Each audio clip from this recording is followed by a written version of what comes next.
د شهسوار ښځې شهسوار څنګه په نیمه لار کې پرېښود او څه یې ورسره کړي او شهسوار خان څه وویل، دا ټول په همدې ویډیو کې راسره وګورئ. ګرانو ملګرو، زموږ ځواک ټي وي چینل ته ښه راغلاست.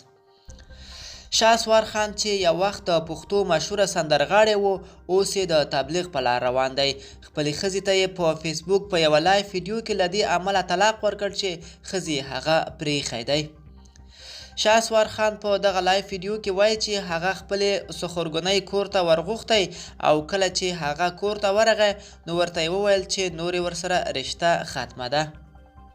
هغه وایي چې ښځې یې ورته د غېږ ماشومه بهر راوغورځوله او د هغه زوی ترې وتښتولو او همداسې یې پرېښود. هغه په خپلو مینهوالو غږ وکړ چې په دې وخت کې ډېر بېوسه دی او د هغه ملاتړ دې وکړي.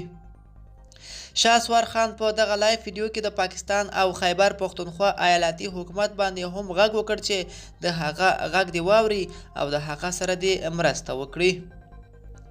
شهسوار خان بیا په خپلې سخرګنۍ هم ځینې تورونه پورې کړه. هغه همداراز د ویډیویي په پای کې 3 ځلې طلاق تکرار او ویې ویل چې تاسې ټول د شاهدان وئ چې ما خپله ښځه طلاق کړه. شهسوار خان چې یو مهال د پښتو ژبې مشهوره سندرغاړی و، څو کلونه مخکې یې موسیقي پرېښوده او د تبلیغ په لار روان شو. خو څو میاشتې مخکې یې یو ویډیو کې ویلي و چې غواړي بیرته د هنر نړۍ ته راشي. شهسوار خان وویل چې هغه غواړي له دې وروسته نعت الکلامونه یا هم قوالیانې ووایي، خو پر نوموړي د هغه د دې پرېکړې له امله خلکو سختې نیوکې هم وکړې.